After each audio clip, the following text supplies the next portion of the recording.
Ah, yes, well, we are back. You remember mowing this? That was Tuesday, Wednesday. Today's Sunday. Yeah, that was Wednesday. And, oh, we'll take a lovely look at it.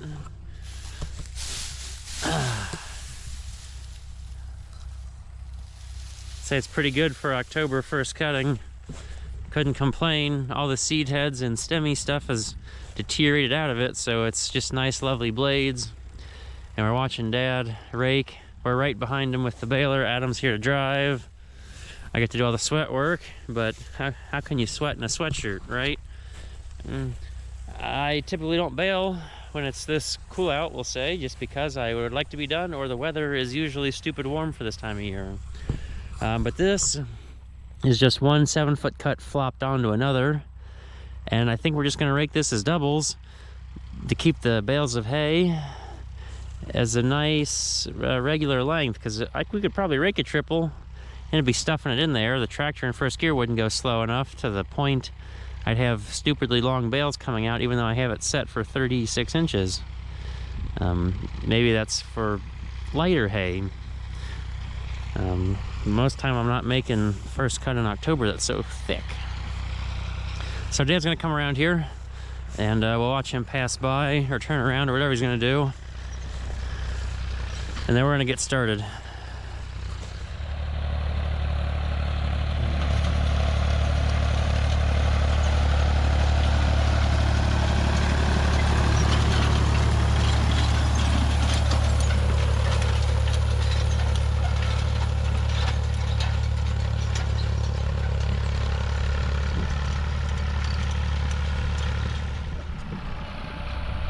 Here it comes.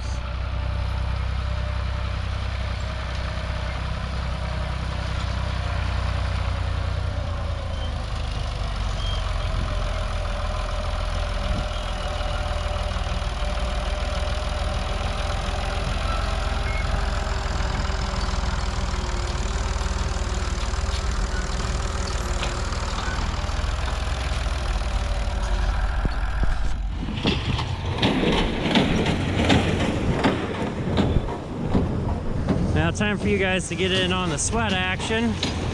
The doubles are going pretty well. It's a pretty healthy windrow, pumping out bales fast enough and keeping a fairly consistent length. These are just little pastures, so it's a little tight working. We got one headland loop baled off, and I guess we'll leave the last one until last. Dad raked the outside out just to have room to work, and he'll come back at the end and pull it in for us to bale. We're working on the straight runs now. I took my sweatshirt off. I'm not sweating, but I was getting warm. It's been gloriously dry. We've gone about 2 weeks without rain, and it was somewhat forecasted like that. We kind of got a small 10-drop sprinkle one of the days in here, but it's nice to be relaxed hay season and not be scrambling because it's going to rain tomorrow or it's going to rain at dark. I could go for some of this rain, for sure, rain-free weather, say in the latter half of May, just for planting purposes. But you know, the weather comes as it will, and we have zero control. Probably minus the Chinese trying to do something crazy because they think they can, weather seeding or whatever. But that's all up to the weather conspiracy theorists, and I've run into one or two of those in my short time on this big blue and green rock. Oh, isn't it so lovely? Hopefully you guys don't have too much sun glare. Just that nice field of perfectly straight windrows, all raked up before it's baled. We have a great breeze today. There's sunshine. This is much, much drier than that second cut I baled. I mean, that hay, I guess, was dry for what it was, but these are not bricks. These have got a little bit of fluff to them, and I put all the tension back on the chamber. that second cutting from a little over a week ago, I'd taken 9 turns off the cranks, and I put it all back on for these, and they are much more manageable.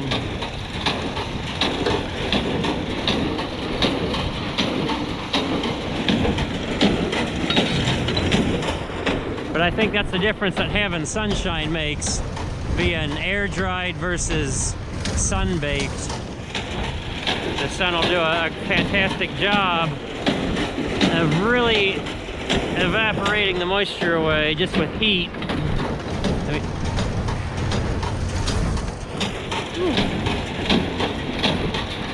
Okay, there Dad goes. He's pulling it away from the fence.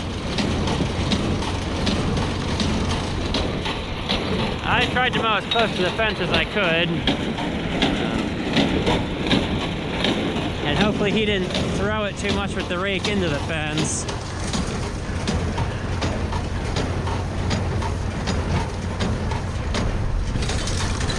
And we'll be able to watch him go by here a short bit. I think, well, that looks like a little hog shed, but I know they had sheep out here in the past. And I'm sure they're close enough to the same size that it was a good shelter for both. Now my hope was that this was a sheep pasture, that sheep have small feet. Well, it's not quite as smooth, but it's not too bad. You can see the load rocking around a little bit though. Whew. Okay, now we're finally bailing that outside loop at the very end.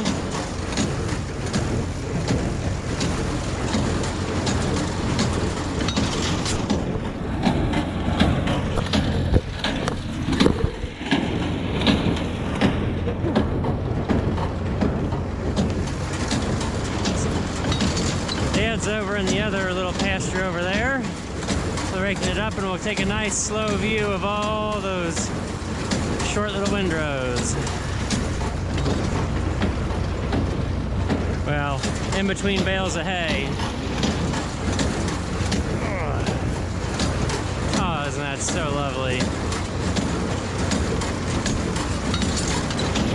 Yeah, it's a lot of turning, but it's great hay.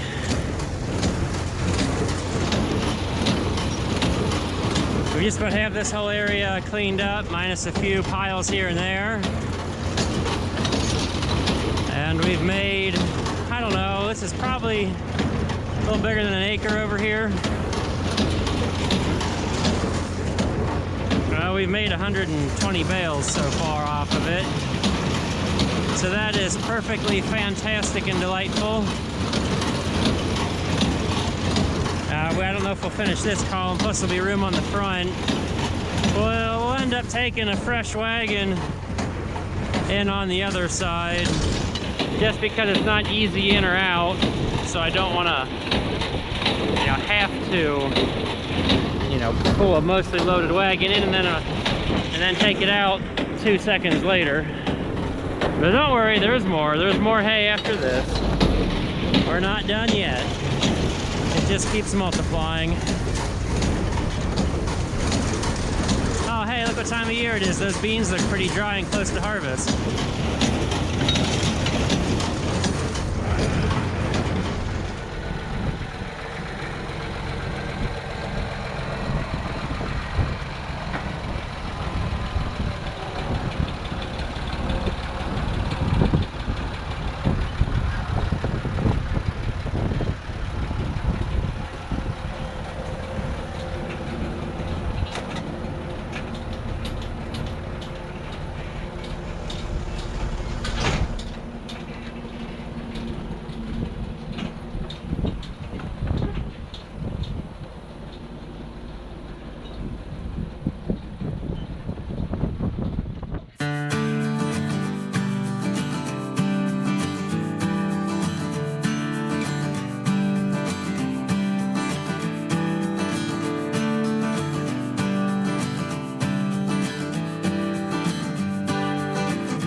So the sweat work keeps on going. We just finished that wagon. That's the second full wagon for the day. That puts us at about 340-ish total. And we're still going. Now really, the more filming isn't so much about the sweating here as I want to show off just how much hay is here. It's really good. I guess sheep manure is really good for growing grass, because I've seen sheep in these pastures in years gone by. But Dad raked. This isn't my standard triple rake of 3 7-foot cuts. This is just a double. So only 14 feet of hay being raked together. I mean, it's not very efficient raking because we're going down and back and all the hay gets touched, so it's about like mowing.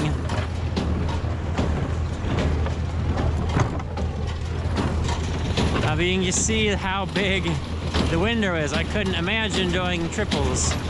I would need a baler with about a 7-foot wide pickup or more to get all that.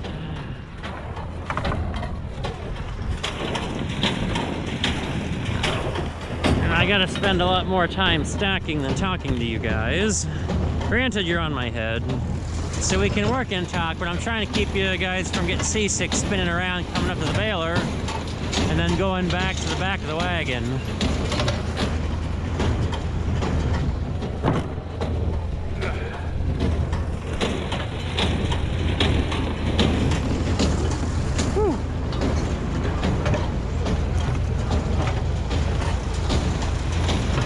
My guess will be pretty correct. I brought 3 empty wagons, and we won't have 3 empty wagons when we're done. Maybe I'm doing okay at estimating hay finally, because my first year I was really bad. Had one hay field that just kept on giving, and I couldn't believe how much hay was out there. I mean, the windrows are so wide that Dad has gone back and re-raked what we left behind, and we see a little windrow over there. And I think he might be working on another one right here. He's staying ahead of us, quick enough raking. We've been using him to bring us new wagons into the pastures and to take the full wagons out. So that we don't have to sit there and fold up the baler and stuff.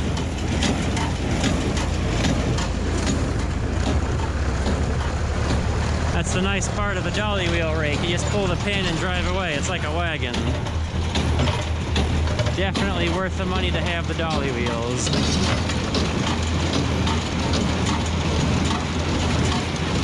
Whew.